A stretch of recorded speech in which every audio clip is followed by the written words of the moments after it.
Hello, I'm Michael Peake, and for the last 42 years I've been a Toronto Sun photographer, known as Sun 4 back when we used two-way radios.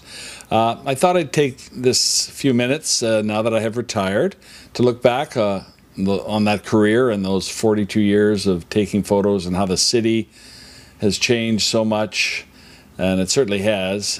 But many things are the same, but a lot of things are different. Police cars have definitely changed color. These are the bookends of my career. My first and last front pages, both opposition leaders, Robert Nixon on the left, Patrick Brown on the right, taken 42 years apart, so some things do stay the same. This was our photo crew back in 1975, Barry Gray, Dave Cooper, Hugh Wesley, Norm Betts, me in the back, all still alive and clicking. And in typical Sun fashion, they produced a very cheeky ad for their team of photographers back then. It was a lot of fun. I was just out of journalism school at Ryerson, 23 years old, and proud to be a part of a busy and growing industry and city. Times were booming. I found out the job requires a lot of waiting and a lot of trudging through snow to get to places, but it also is meeting people, and that's a big part of it. Like famed photographer Josef Karshu called us for some help one day when he was shooting downtown. We all raced over to meet the master, and I even got to take his picture, which was a thrill. He said I had the face of a nymph, and I'd have to say he has the face of a photographer. Prime Minister Trudeau, Pierre that is, would come into town from time to time in the 70s. He was very popular. Remember his last visit threatened to throw this shovel full of dirt on protesters at Nathan Phillips Square. So it was always fun being around him, and there was always something happening. It was kind of interesting that my career began and ended with a Prime Minister Trudeau in power. In 1982, I had an amazing assignment, and I accompanied Toronto Sun editor Peter Worthington to Mount Gongga in Tibet for 7 weeks with a group of BC climbers. We were sponsors and covering their attempt to scale this very difficult Himalayan peak. They didn't do it because the weather was too bad. It snowed almost every day, but what an amazing experience to be in the Himalayas and at altitude here at almost 18,000 feet, which is very tough, but see a part of the world I never expected to see. And a memorable photo for me was on my 30th birthday, posing with Peter at the Simila Pass, looking back on the mountain. This is the front page when we got back in the city, and when we shot this in camp, Peter, not to be outdone, decided to pick me up in his arms. The first person to do so since my mother. 70s was a very different time, a lot fewer regulations. This guy used to walk around with a cougar on a leash. My first Santa Claus parade aftermath shot, monster traffic jam. I always liked this picture. And little human interest features like this little kid, Puddin' Smith, who was sticking up for his sister and got into a fight, and just a nice portrait. This shot caused a lot of commotion with this bait shop owner enjoying a plate of worms. It was a pretty tumultuous time, a lot of spot news, accidents and fires, a lot of fires, very different than today. Firefighters back then were much more gonzo types who'd race into buildings without even air packs on and make incredible rescues, and fire regulations have slowed all those fires down, fortunately. The Big Eaton's fire in '76 was huge, and this Mississauga heating oil fire was pretty memorable as well. The pop music group Bay City Rollers couldn't get out of their car when they arrived at Chum Radio in the late 70s. The girls were all swooning and going crazy. Freddie Mercury with Queen at Maple Leaf Gardens in 1978, and I even got to photograph Keith Richards while he was still young. One person we photographed a lot was the irascible and kind of crazy Harold Ballard, owned the Maple Leafs. He latterly owned the Hamilton Tiger Cats, which meant, of course, he'd have to hate the Argos. And we liked Harold because he'd do anything he wanted and do it repeatedly. The murder of shoeshine boy Emmanuel Jacks in the 70s was a huge event.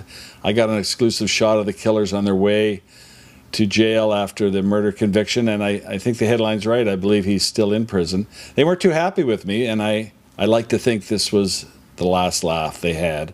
We always did a lot of car pictures. We had a regular automotive writer, and one day Dan Proudfoot wanted me to photograph a Pinto, so I grabbed the keys from him and took the car down, got my lunch, and drove right down to the waterfront, which you could do easily in those days. Took a picture of the car and had my lunch, and while I was sitting there with the engine off, the car started to smoke all by itself. And within a few minutes, it was fully engulfed in flame. I had called the office to call the fire department on the two-way radio, and they came and they saw me photographing this burning car and thought I had set it afire and was taking pictures of it. However, I was an innocent victim. It was quite a scene. Ford Motor Company wasn't too happy. I did live up to the promise to Dan. I brought back his keys and his melted wallet. We used to shoot a lot of school sports back then, high school and even public school. This poor player breaking his leg one day at York Memorial, and this group of grade 8s winning the city baseball championship. We don't do that much anymore, but it was a lot of fun. Of course, the first Blue Jays game, Doug Ault hitting the first Blue Jays home run. Talk about a different era. Right after that, we took Blue Jays slugger Otto Velez out, Jane O'Hara and I, to try and find them an apartment to live that they could afford. Very different era.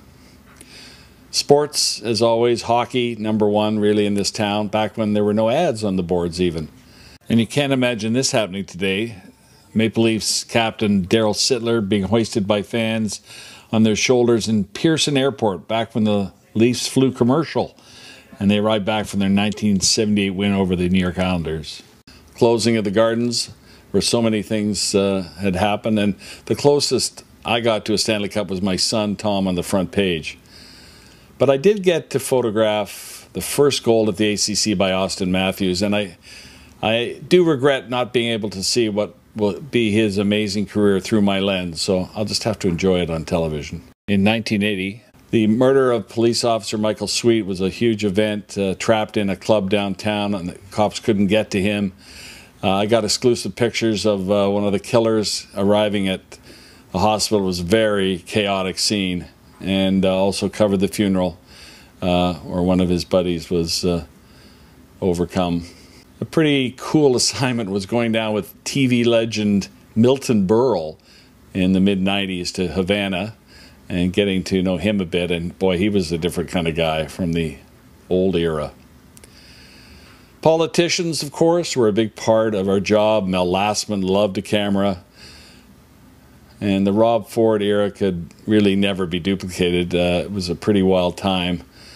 The two of them together was quite amazing. And I even got to photograph Donald Trump on his way to becoming president of the United States. Of course, Sunshine Girls are kind of what we're famous for. And even back when we used to do the Argo Sunshine Girls back in the 70s.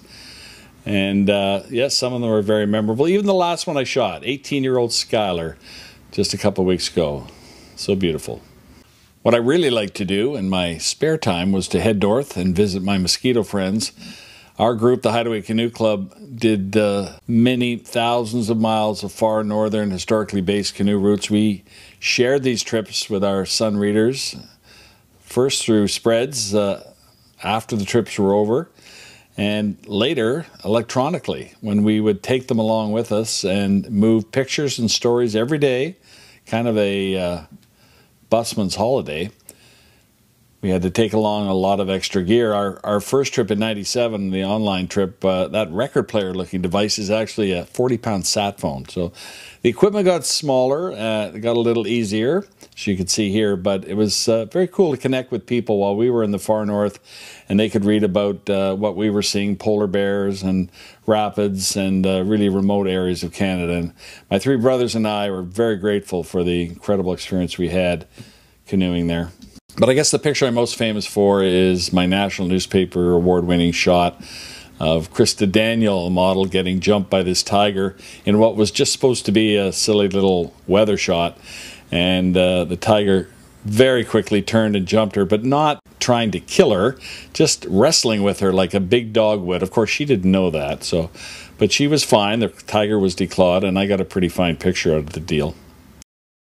So like a good canoeist, I will paddle off into the sunset. And whatever happens in the retirement years ahead, it's never going to match the 42 years I had as a Toronto Sun photographer. For the final time, for the Toronto Sun, I'm Michael Peake.